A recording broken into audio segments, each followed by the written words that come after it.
কেউ কেউ প্রশ্ন করে খবরের জন্য, আর কেউ কেউ প্রশ্ন করে মানুষ চিনতে।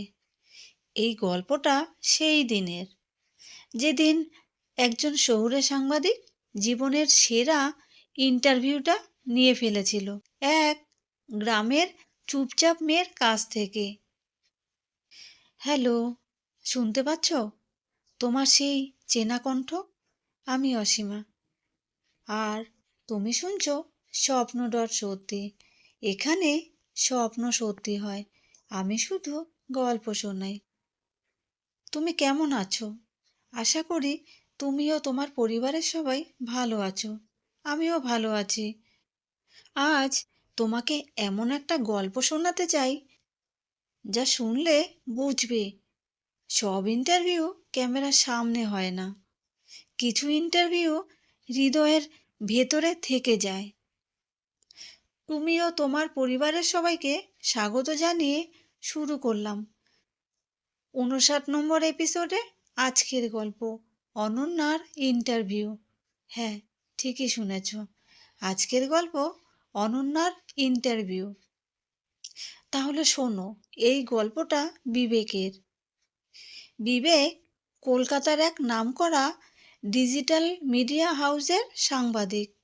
বড় বড় নেতা, তারকা, কর্পোরেট বস এদের ইন্টারভিউ নিতে নিতে তার আর নতুন কিছু লাগে না। প্রশ্ন জানা, উত্তর আন্দাজ করা, সব রপ্ত। সেদিন সকালেও অফিসে ঢুকে কপি হাতে কেবিনে বসেছিল। হঠাৎ টেবিলের কোণে চোখে পড়ে একটা ভাঁজ করা চিরকুট। লেখা, সব নামী লোকেদের ইন্টারভিউ তো নাও, একদিন অনন্যার ইন্টারভিউ নিয়ে দেখাও।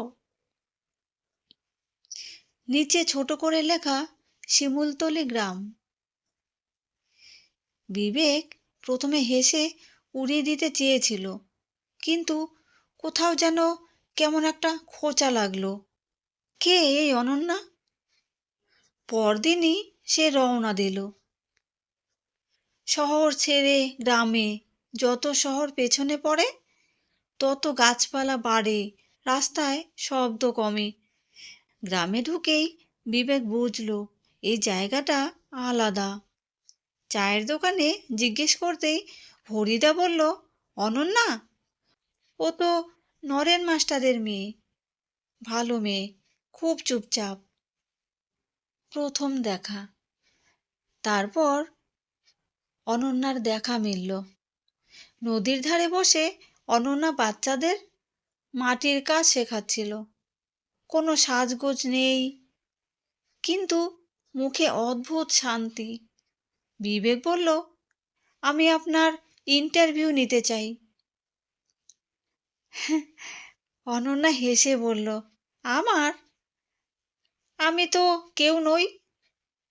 বিবেক বুঝল এই মেয়েটা নিজে থেকে কিছু বলবে না, তাই সে প্রশ্ন করতে শুরু করলো, ধীরে, খুব সহজ করে। বিবেক বলল, আপনি এত মেয়েদের নিয়ে কাজ করেন কেন? অনন্যা বলল, কারণ কেউ যদি নিজের পায়ে দাঁড়ায় তাহলে সে আর ভয় পায় না। বিবেক বলল, শহরে গেলে তো আপনার নাম হতো। অনন্যা বলল, নাম হলে ডাকবে, মানুষ হলে পাশে দাঁড়াবে। আমি পাশে দাঁড়ানোটাই চাই। বিবেক বলল, নিজের কথায় এত কম বলেন কেন? অনন্যা হালকা হাসি দিয়ে বলল, কারণ আমার কাজটাই আমার কথা। আবার বিবেক বলল, আপনাকে কেউ থামাতে চেয়েছে? অনন্যা বলল, অনেকেই, কিন্তু কেউ জিজ্ঞেস করেনি আমি কেন শুরু করেছি। বিবেকের শেষ প্রশ্ন, আপনি নিজেকে কি মনে করেন? অনন্যা একটু চুপ করে থেকে বলল, আমি শুধু চাই আমার জন্য কেউ নিজেকে ছোট ভাবুক না। সত্য প্রকাশ। ইন্টারভিউ শেষে অনন্যার ভাই বুবুন এসে বলল, চিরকুটটা আমিই দিয়েছিলাম। দিদি নিজের কথা বলে না, তাই চাইছিলাম কেউ জানুক। বিবেকের চোখ ভিজে গেল। সে বুঝল এই ইন্টারভিউতে না আছে বড় শব্দ, না আছে নাটক, কিন্তু আছে মানুষ। ফেরার পথে বিবেক নিজের মনেই বলল, আজ আমি কোনো খবর বানাইনি, আজ আমি মানুষ চিনেছি। এটাই আমার জীবনের সেরা ইন্টারভিউ। তো এই ছিল আজকের গল্প। গল্পটা যদি তোমার ভালো লেগে থাকে তাহলে একটা লাইক দিও, শেয়ার করো আর কমেন্ট করে জানিও কেমন হয়েছে। তোমার একটা কমেন্টই আমার পরের গল্পটা বলতে সাহস দেয়।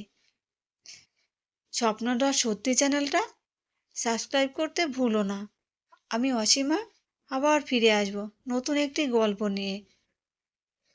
তোমরা সবাই ভালো থেকো, সুস্থ থেকো। শুভরাত্রি।